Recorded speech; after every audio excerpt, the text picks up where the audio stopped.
স্কিনৰ পৰা সানটেন সানবাৰ্ণ দূৰ কৰিবলৈ স্কিনখন ক্লিন কৰিবলৈ কলা পৰা স্কিনখন বগা কৰিবলৈ বহুত সহায় কৰিব যদি আপোনালোকে সদায় ৰাতি শুৱাৰ আগত বেচন এইদৰে ব্যৱহাৰ কৰিব পাৰে ব্যৱহাৰ কৰি চাব আপোনালোকৰ স্কিনখনো বগা হ'ব উজ্জ্বল হ'ব আৰু বয়সৰ চাপ কমিব হাই ফ্ৰেন্ডছ আপোনালোক সকলোকে মোৰ অসমীয়া হোচাইপ চেনেলৰ নতুন এটা ভিডিঅ'ৰ মাজলৈ স্বাগতম জনাইছো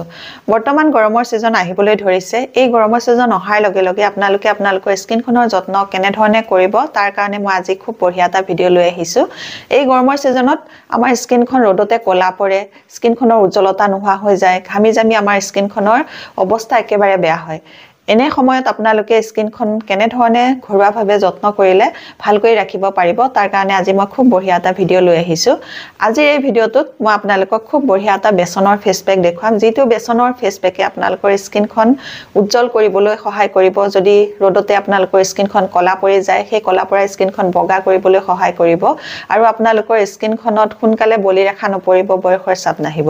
এতিয়া মই আপোনালোকক বেচনৰ যিটো ফেচ পেক বনাই দেখুৱাম সেই বেচনৰ ফেচ পেকটো আপোনালোকে সপ্তাহত 3 দিনকৈ যদি ৰাতি শুৱাৰ আগত মুখত লগায় তেতিয়া হলে আপোনালোকৰ মুখত যদি সানবাৰ্ণ হৈছে স্কিনখন কলা পৰি গৈছে উজ্জ্বলতা নোহোৱা হৈ গৈছে সোনকালে যদি আপোনালোকৰ স্কিনত বয়সৰ চাপ আহিছে সেই সকলোবোৰ দূৰ কৰি আপোনালোকৰ স্কিনখন উজ্জ্বল কৰি তুলিব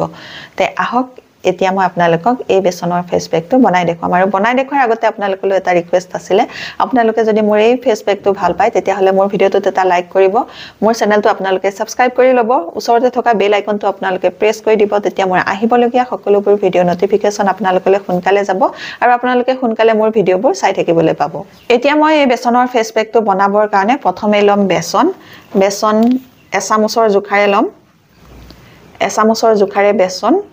এই বেচনে আমাৰ স্কিনৰ সানবাৰ্ণ দূৰ কৰিবলৈ স্কিন কলা পৰা সমস্যা দূৰ কৰিবলৈ বহুত বেছিকৈ সহায় কৰে স্কিনখন সাফা কৰিবলৈ সহায় কৰে এই বেচনৰ লগত এতিয়া মই খুব বঢ়িয়া এটা বস্তু মিক্স কৰিম যিটো বস্তুৱে এই গৰমৰ দিনত আপোনালোকৰ স্কিনখন উজ্জ্বল কৰিবলৈ সফট কৰিবলৈ সাফা কৰিবলৈ স্কিনৰ কলা চামনি দূৰ কৰিবলৈ সানবাৰ্ণ দূৰ কৰিবলৈ বহুত বেছিকৈ সহায় কৰিব এতিয়া এই বেচনৰ লগত মই মিক্স কৰিম এচামুচৰ জোখাৰে দৈটো আপোনালোকে অকমান ডাঠ দৈ ল'ব পনীয়া দৈ নল'ব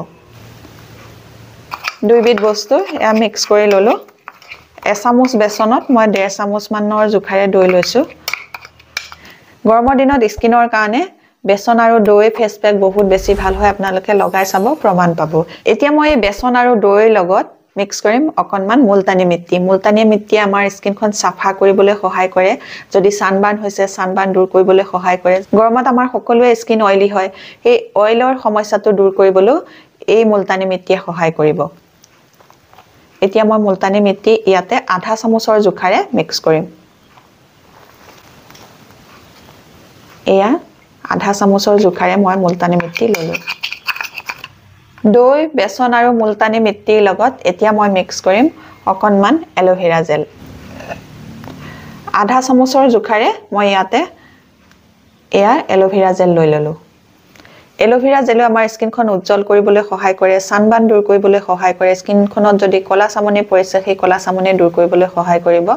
এলোভেৰা জেলো আমাৰ স্কিনৰ কাৰণে বহুত বেছি ভাল হয় এতিয়া মই চাৰিওবিধ বস্তু ভালকৈ এয়া মিক্স কৰি লৈছো মিক্স কৰি লোৱাৰ পাছত এয়া তৈয়াৰ হৈ গল খুব বঢ়িয়া এটা ফেচ পেক এই ফেচ পেকটো লগোৱাৰ আগত আপোনালোকে মুখখন কিন্তু ক্লিন কৰি ল'ব লাগিব ক্লিন কৰাৰ পাছতহে আপোনালোকে এই ফেচ পেকটো লগাব পাৰিব ক্লিন কৰিবলৈ হলে আপোনালোকে ঘৰুৱা খুব বঢ়িয়া এটা ক্লিনজাৰ তৈয়াৰ কৰি ল'ব আৰু সেই ক্লিনজাৰটোৱে মুখখন আপোনালোকে ক্লিন কৰি ল'ব এতিয়া যেহেতু গৰম দিন সেই কাৰণে আপোনালোকে ক্লিন কৰিবলৈ হলে এটা সাধাৰণ বস্তুৱে স্কিনখন ক্লিন কৰিব পাৰে আৰু সেইটো হল এচামুচ দৈ আপোনালোকে হাততে লৈ ল'ব মুখত ভালকৈ দৈটো লগাই পেলাই 2 মিনিট আপোনালোকে মাসাজ কৰি স্কিনখন ক্লিন কৰি ল'ব দৈত লেক্টিক এসিড পোৱা যায় যিটোৱে আমাৰ স্কিনৰ পিগমেন্টেশন দূৰ কৰাত সহায় কৰিব পাৰে আমাৰ স্কিন যদি কলা পৰে সেই কলা পৰা সমস্যা দূৰ কৰিবলৈ সহায় কৰিব পাৰে সানবাৰ্ণ টেনিং এইবোৰ দূৰ কৰাত সহায় কৰিব পাৰে আৰু লগতে স্কিনত জমা হৈ থকা যিবোৰ ডেড স্কিন সেল সেইবোৰ অতৰাই নতুন চালনাত সহায় কৰিব পাৰে এনেকৈ 2 মিনিট স্কিনখন ক্লিন কৰি লোৱাৰ পাছত এখন ভিজা টাৱেল ল'ব আৰু এই টাৱেলখনেৰে প্ৰথমতে মুখখন মুছি ল'ব এনেকৈ মুছি দিলে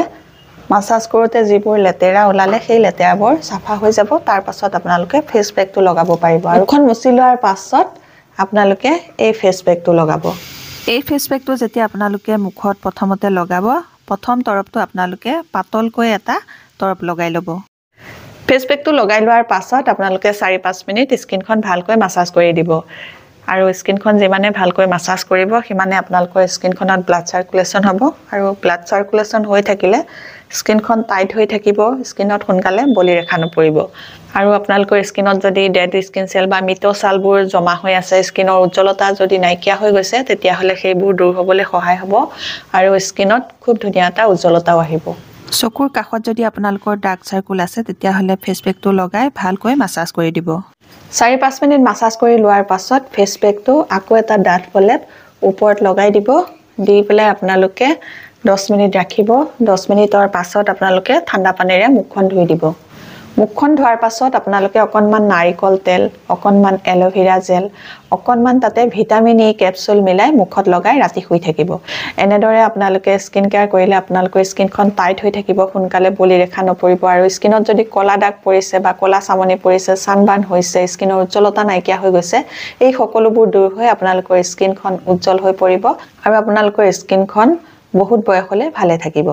আজিৰ এই ভিডিওটোত গৰমৰ দিনৰ উপযোগীকৈ দৈ আৰু বেচনৰ খুব বঢ়িয়া এটা ফেচ পেক দেখুৱালো আপোনালোকে নিশ্চয় এই ফেচ পেকটো ভাল পাইছে যদি ভাল পাইছে তেতিয়া হলে মোৰ ভিডিওটোত এটা লাইক কৰিব মোৰ চেনেলটো আপোনালোকে সাবস্ক্ৰাইব কৰি আপোনালোকৰ ফ্ৰেণ্ডৰ লগতো ভিডিওটো শেয়াৰ কৰি দিব আজিৰ এই ভিডিওটো মই ইমানতে সামৰিম নতুন এটা ভিডিওৰ সৈতে আপোনালোকৰ মাজলৈ আকৌ আহি আছো তেতিয়ালৈকে নমস্কাৰ আজিলৈ আহো